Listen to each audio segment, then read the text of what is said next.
Hi everyone, this is probably the most important video in this acid-base chemistry series. I want to stress that right away and preface this video by saying that the way you think about acid-base reactions is incredibly important, okay? I'm going to preface this by saying that in general, professors will use the terms strong and weak, right? And those are fine terms. They're conventional, they're kind of easily relatable. But the thing is that they can be really limiting.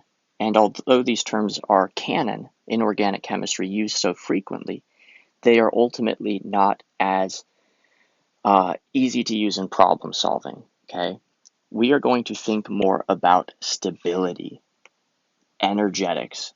I'm going to really stress this to you. Now, let's hear a personal anecdote. When I went through the course of Organic Chemistry 1 and 2, I didn't think too much about energetics. I memorized trends and I got through. I memorized pK values and I did well. However, now as a teacher, having more than 6,000 plus hours experience teaching the subject, I really wholeheartedly believe that stability is crucial to thinking through acid-base chemistry.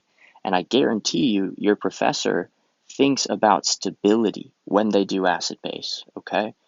And we're going to get into this here, the crux of acid-base chemistry. Before we do, keep in mind that strong and weak and stable and unstable are comparative terms. They are not absolutes. We will be making a lot of comparisons in this course between bases or acids. And it's important to say, what are we comparing? Are they acids or bases? And understand that there are no absolutes. Everything is relative. Okay, awesome. Let's talk about this. So the crux of acid-base chemistry is this. Weak means stable. Strong means unstable. Again, in English, those words don't connote the same thing, but in terms of acid-base chemistry, I want you to think in that way. Weak is stable, strong is unstable. What this means is that weak acids are stable acids. They do not dissociate as readily as strong acids. Weak bases are stable bases. They don't share their electron density as readily. Strong acids are unstable acids. They readily dissociate, giving off their proton. Strong bases are unstable bases. They readily share their they readily share their electron density with a proton, removing it from an acid. Okay? So let's come back now to strong and weak. Okay? We've just mentioned stable and unstable, but let's talk about strong and weak just to make sure you have those definitions down for your purposes. In terms of acid strength definitions, stronger acids more readily will dissociate. They will give off their proton to a receptive basic species more readily than weaker acids, and stronger acids possess smaller pKa values.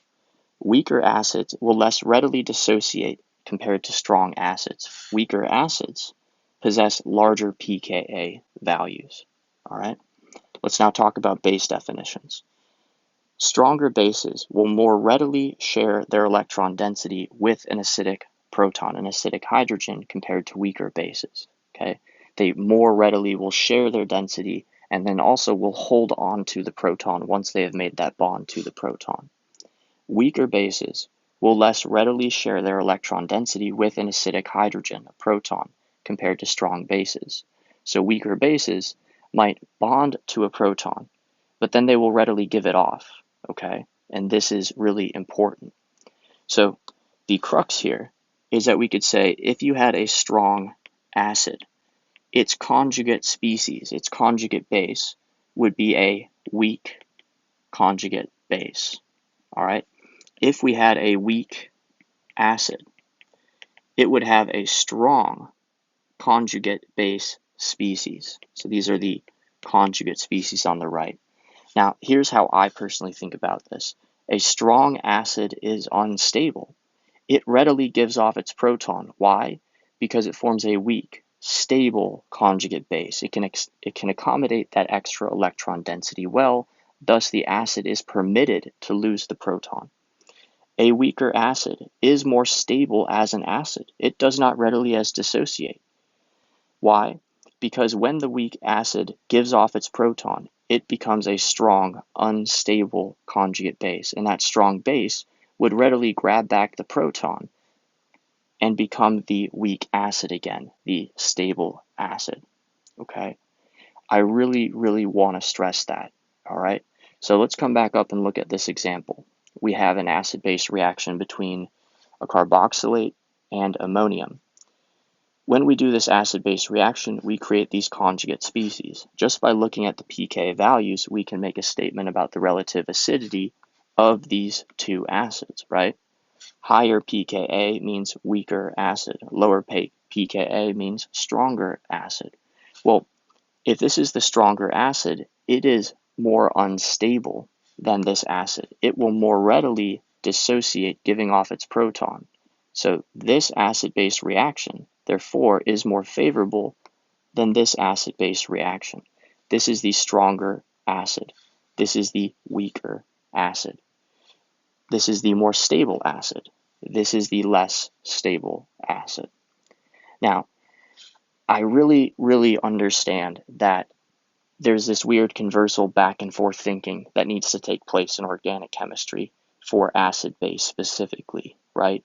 Weak, stable, strong, unstable. And the conversal thinking of strong acids have weak conjugate bases.